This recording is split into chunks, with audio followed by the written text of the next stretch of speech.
Good morning, students. Hope you are all doing well and are making the most of the time that you have at home.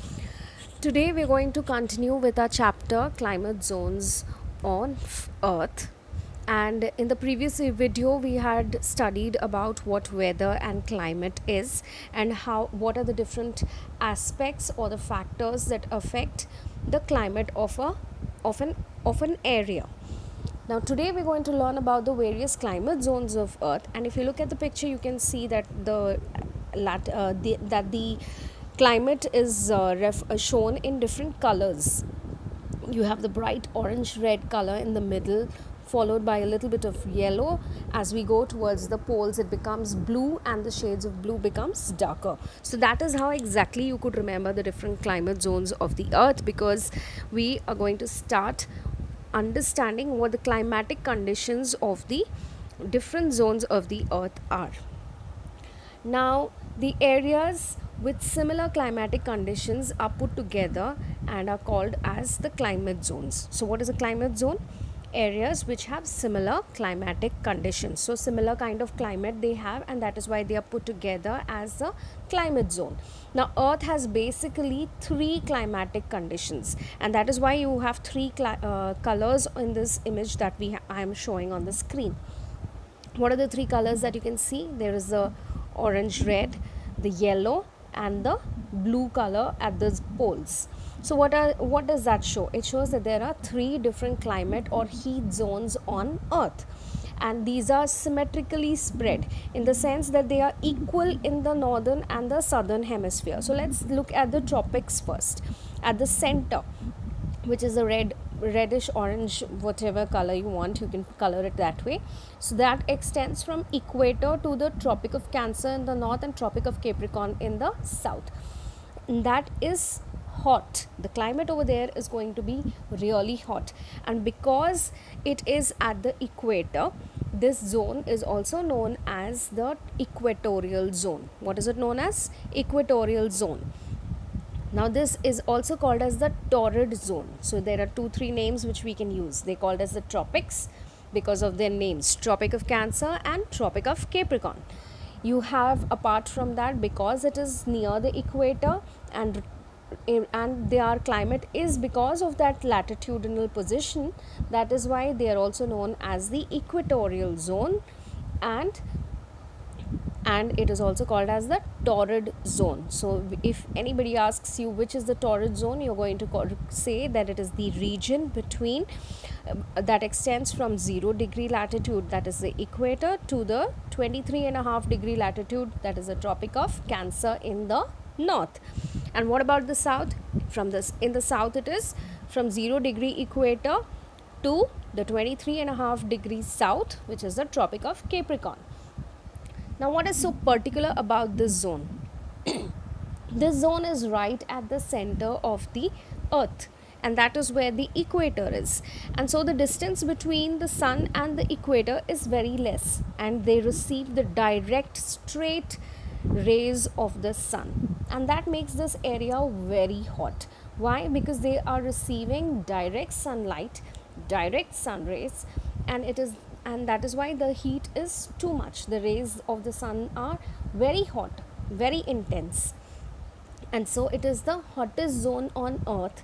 And because it receives the sun's rays directly throughout the year, the weather over here tends to be very hot, very humid, because the hotter it is, there is going to be more evaporation. When there is more evaporation, there's going to be more water vapor in the air.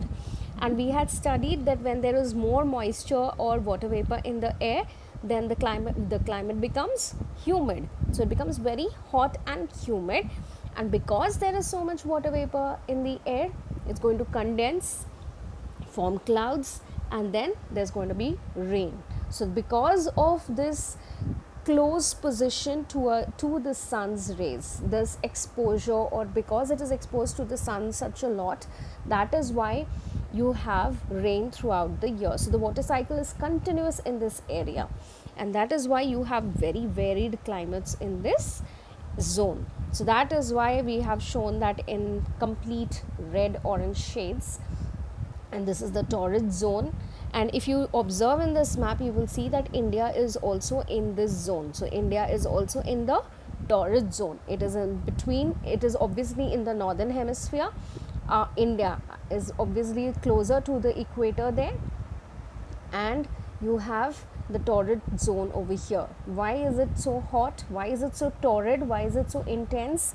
That is because it receives direct rays, straight rays from the sun throughout the year without a break, and that is why the weather is so hot over here.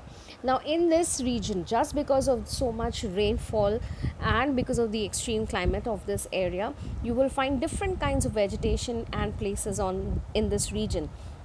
So you have different animals also which are found, which are particular to this zone. So you will find the Amazon rainforest in the torrid zone, and you will also find the South Sahara desert, which we learnt in the previous chapter is the hottest desert in the planet.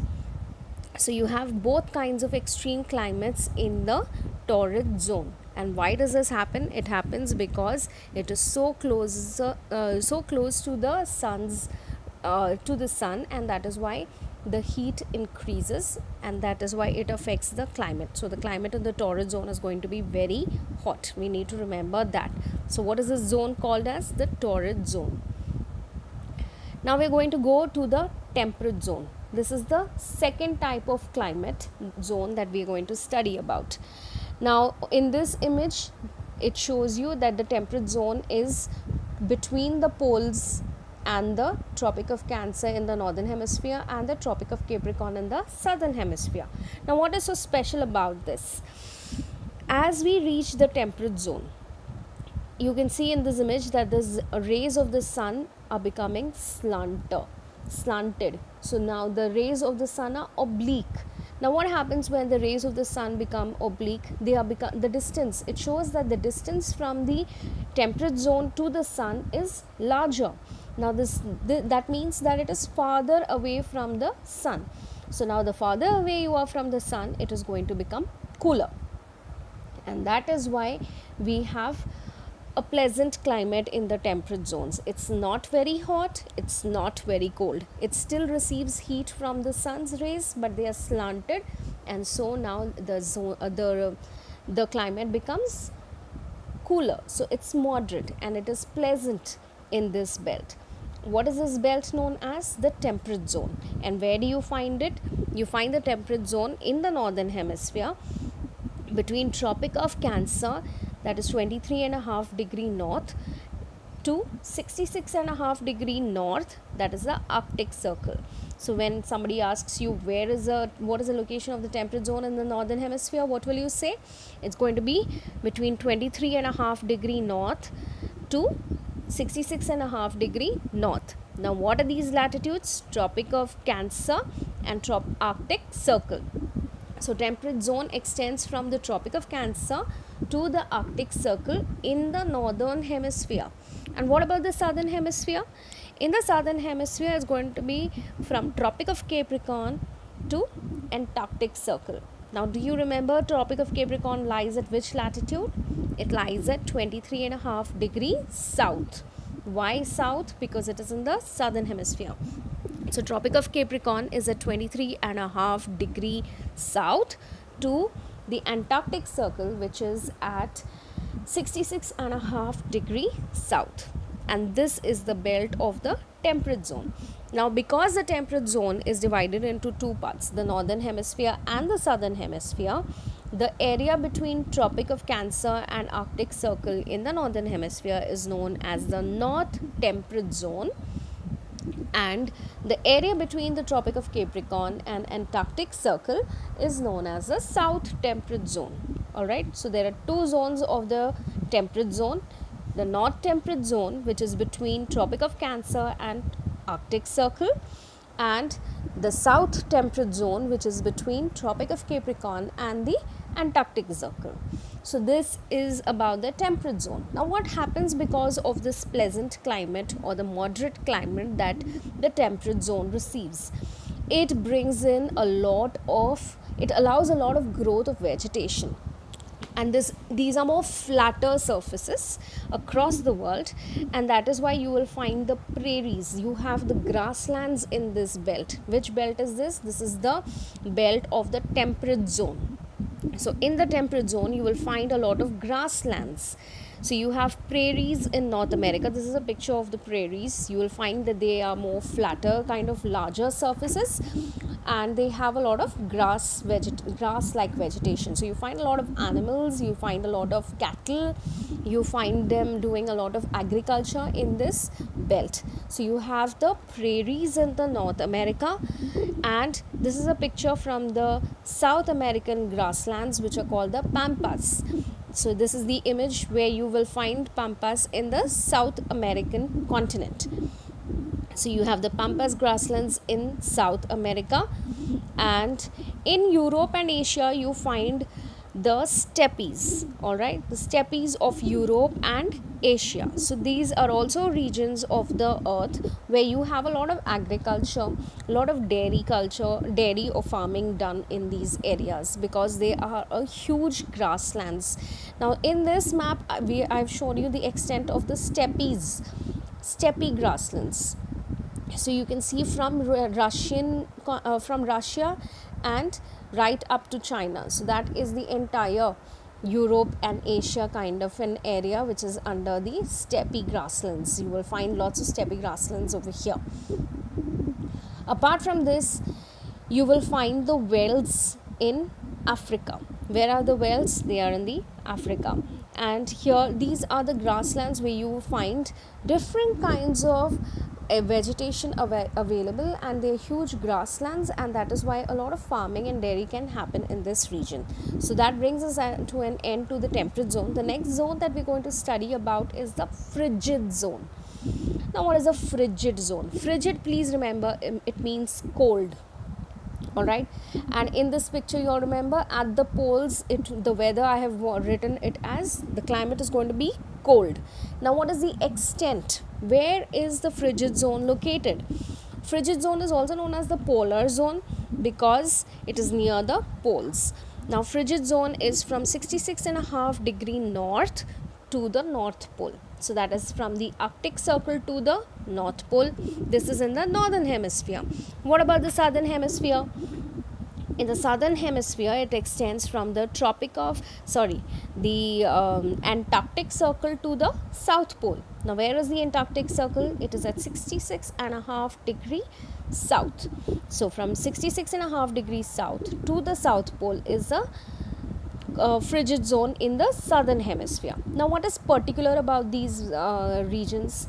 These frigid zones are extremely cold. Why? Because they receive extremely slanted rays. In the previous temperate zone itself, we had seen that the rays of the sun are very slanted. So by the time they reach the frigid zone, it's going to be very, very slanted, and that means that the sun's rays become cooler.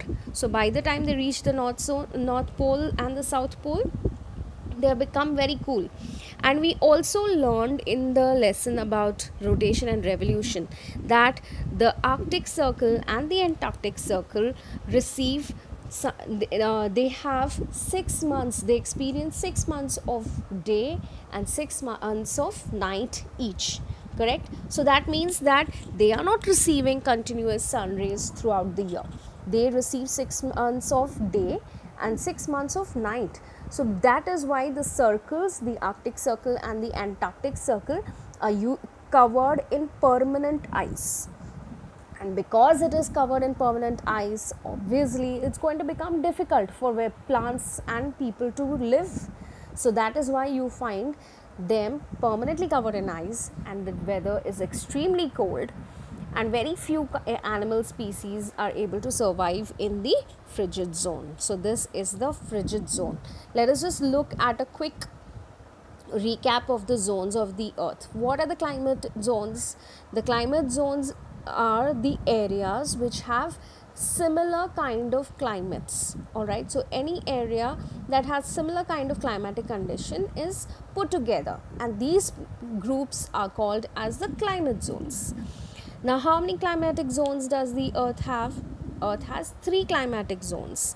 Okay, what are those zones? You have the tropic, the torrid zone, which is near the equator, and you have it equally in the north hemisphere and the southern hemisphere. So tropic of Cancer, the torrid zone extends from 0 degree equator to 23.5 degree north tropic of Cancer in the northern hemisphere.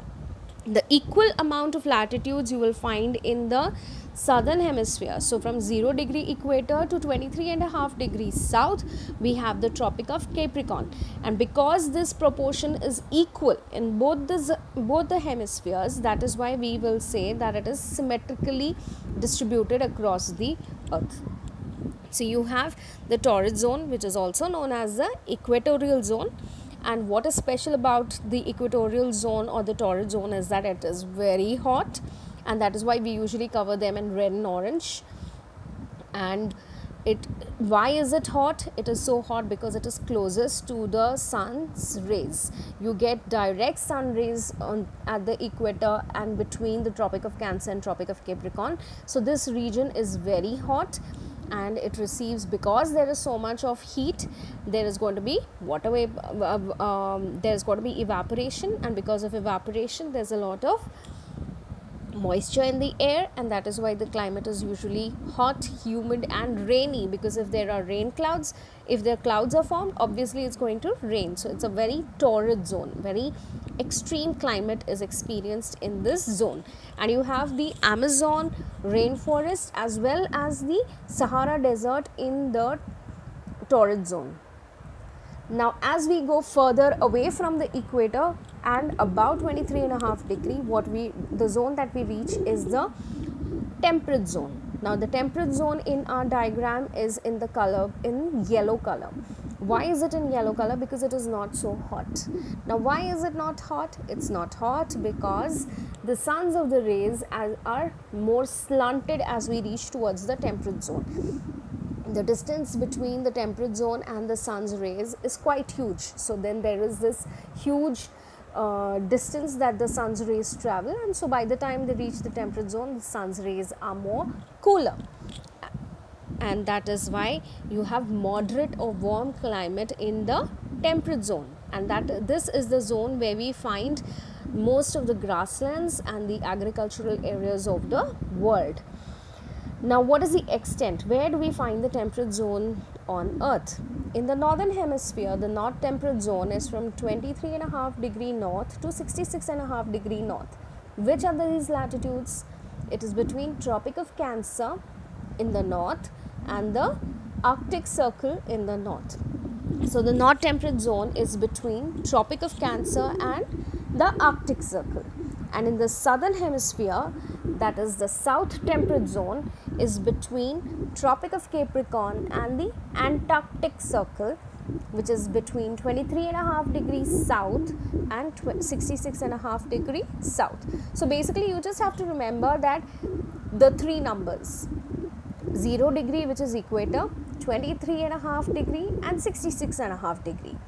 So 23.5 degree north is going to be Tropic of Cancer, 23.5 degrees south is going to be Tropic of Capricorn, 66.5 degree north is going to be the Arctic Circle, and 66.5 degrees south is going to be the Antarctic Circle.